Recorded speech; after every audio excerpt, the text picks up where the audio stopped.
राधे दोस्तों। आज की मेरी कहानी है एक गृहिणी ने कैसी अपनी पहचान बनाई। शहर पढ़ने भेजने के लिए पिताजी की आर्थिक स्थिति भी अच्छी नहीं थी जिससे वह मुझे आगे पढ़ा सके। मनीषा सुबह का सारा काम निपटाकर बैठी थी कि रात की पार्टी की सारी बातें अपने मन से निकाल ही नहीं पा रही थी। मन ही मन सोच रही थी, क्या गृहिणी का कोई मोल नहीं? क्या एक औरत का मोल तभी होता है जो वह कमा कर लाती है।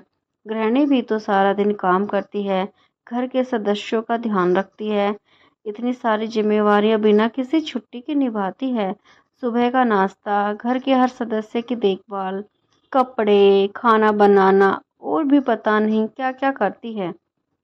फिर भी उसे कम ही समझा जाता है क्योंकि उसे उन सब कामों के लिए कोई वेतन नहीं मिलता। लोगों के मजाक का इतना बुरा भी न लगता, पर उसके पति रवि तो कुछ कहना चाहिए था। उसकी ओर से वह भी अपने मित्रों के साथ मेरा मजाक बनाने में लगे थे। रवि भी उसका कोई सम्मान नहीं करते थे। तभी सासू माँ ने आवाज़ लगाई, बहू एक कप चाय बना दे। सासू माँ की आवाज़ से वह अपने मन के विचारों से बाहर आई और चाय बनाने में लग गई। पर मन तो अब भी वहीं उलझा था और शरीर घर के कामों में। रवि तो उसे जब भी मौका मिलता ताना ही देते रहते थे कि तुम्हें काम ही क्या है, तुम्हें कौन सा बाहर जाना पड़ता है कमाने के लिए। मिसेज मेहता को देखो कैसे घर और ऑफिस संभालती है। कभी मिसेज मेहता से तुलना करते तो कभी अपनी ऑफिस सहकर्मी से। मैं भी जब कभी कभी सुनते सुनते थक जाती तो कह देती, क्यों कर ली मुझसे शादी, किसी ज़्यादा पढ़े लिखे से कर लेते। मैं, रवि, सासू माँ शाम का नाश्ता कर रहे थे। तब सासू माँ ने कहा, अवनी की पढ़ाई पूरी हो गई है, हमें अब उसके विवाह के बारे में सोचना चाहिए। वैसे भी अभी लड़का देखना शुरू करेंगे तो शादी होते होते 1-2 साल लग ही जाएंगे। सासू माँ ने बताया कि कल पड़ोस के वर्मा जी अपनी अवनी के लिए रिश्ता बता रहे थे। उसकी बहन का बेटा है, कह रहे थे किसी मल्टीनेशनल कंपनी में जॉब करता है, सैलरी भी अच्छी है और घर वाले ही बहुत ही अच्छे हैं। मेरी बहन ने आपकी बेटी अवनी को देखा है, उन्हें तो अवनी बहुत पसंद है। मैंने वर्मा जी से कहा कि मैं अपने बेटी और बहू से पूछकर आपको बताती हूँ। रविवार को सासू माँ, रवि और मैं अवनी के लिए लड़का देखने गए। सबको लड़का पसंद आ गया और लड़के वाले भी। अवनी का विवाह आहान से पक्का हो गया। पंडित जी ने 10 दिन बाद सगाई का मुहूर्त निकाला और 3 महीने बाद विवाह का दूसरा शुभ मुहूर्त 1 साल बाद था। पर लड़के वालों को विवाह की बहुत जल्दी थी, इसलिए 3 महीने बाद ही विवाह होना पक्का हो गया। पर सासू माँ तो बहुत घबरा रही थी, कैसे होगी इतनी जल्दी शादी की तैयारी।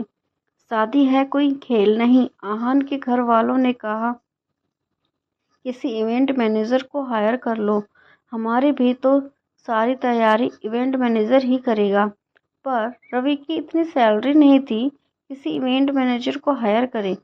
सारी तैयारी रवि को ही करनी थी। रवि बहुत चिंतित दिख रहे थे।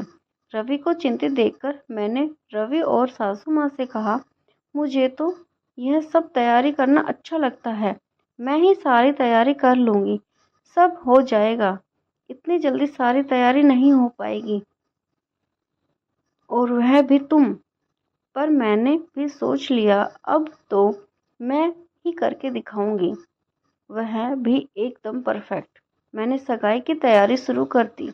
मैं सुबह 5 बजे उठ जाती और घर का सारा काम 9 बजे तक निपटा कर सगाई की तैयारियां करती। 7 दिन के अंदर ही तैयारी हो गई थी। सगाई अच्छे से हो गई। अब बारी थी विवाह की तैयारी की। सगाई के दूसरे दिन से ही मैंने शादी की तैयारियों की लिस्ट बनाई। कपड़े, शादी हॉल, गिफ्ट, गहने, केटर्स, घर की सजावट वालों को मैंने बुक कर लिया। इसके बाद मैंने अवनी को बाजार लेकर गई। उसकी भी तैयारी 5-6 दिन में लगभग आधी हो गई थी। जितनी रह गई थी वह अवनी ने अपनी सहेलियों के साथ जाकर की। कुछ कामों के लिए मैंने पड़ोस की औरतों से सहायता ली। सब काम हो चुके थे। विवाह का दिन भी आ गया। घर की सजावट की तो लोगों ने खूब तारीफ की। अवनी की ओर से तो लोगों की नजरें ही नहीं हट रही थी। अवनी के लहंगे और गहनों की सब लोग तारीफ कर रहे थे। जो भी अवनी की तारीफ करता वह कहती यह सब भाभी ने किया है, तो मन ही मन मुझे बहुत खुशी मिलती। घर को तो सब मेहमान यही कह रहे थे कि किसी इवेंट मैनेजर से डेकोरेट करवाया है।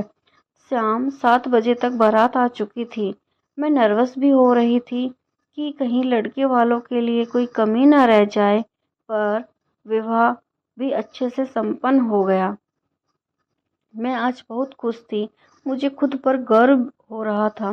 शादी के कुछ दिन बाद मैं आहन की बहन माही से मिली। वह तो अब भी बहुत प्रशंसा कर रही थी मेरी। मुझसे कहने लगी, भाभी आप इवेंट मैनेजर का बिजनेस शुरू क्यों नहीं करती? आजकल बहुत डिमांड भी है इवेंट मैनेजर की। मैंने कहा, यह तो घर की तैयारी थी, पर किसी और के घर की। कहीं कुछ कमी रह गई तो? पर माही ने मेरा हौसला बढ़ाया और कहा, तो आप 6 महीने का डिप्लोमा कर लो। कोर्स से आप और ज़्यादा निपुण हो जाओगी। मैंने कहा, ठीक है, पर मेरे दिमाग में चल रहा था कि रवि तो मना ही कर देंगे। पर फिर भी बहुत हिम्मत करके मैंने उनसे बात की और रवि को बहुत मुश्किल से राजी किया, क्योंकि उनको मेरे ऊपर अब भी विश्वास नहीं था। इस कोर्स को करना वह पैसों को बर्बाद करना समझ रहे थे, पर जैसे तैसे वो राजी हो गए। माना जैसे मैंने आधी जंग जीत ली। मैं रात में ही सुबह का आधा काम निपटा लेती, जिससे मेरी सास मुझसे कुछ न कहे। मेरी सास ने भी मुझे जाने की आज्ञा दे दी। बस फिर अगले दिन से मैंने जाना शुरू कर दिया। 6 महीने पूरे होने को थे। मेरे आत्मविश्वास बढ़ चुका था। मन में एक संतुष्टि थी कि मैं भी अब कुछ करूँगी, मेरी भी अपनी पहचान होगी। 6 महीने पूरे होते ही मैंने इवेंट मैनेजर का बिजनेस शुरू कर दिया। मेरे पास बहुत काम आने लगे। रवि के ताने और मजाक भी बंद हो गए थे। वह भी अब मुझे सम्मान देने लगे। अब मुझे अपने कम पढ़े लिखे होने का कोई अफसोस नहीं था। खास बात यह है कि मैंने अपनी एक अलग पहचान बना ली थी। धन्यवाद। आपको मेरी ये कहानी कैसी लगी? कमेंट बॉक्स में अपनी राय ज़रूर लिखिएगा और मेरे चैनल को लाइक, शेयर एंड सब्सक्राइब भी कर लीजिए। Thanks for watching my video.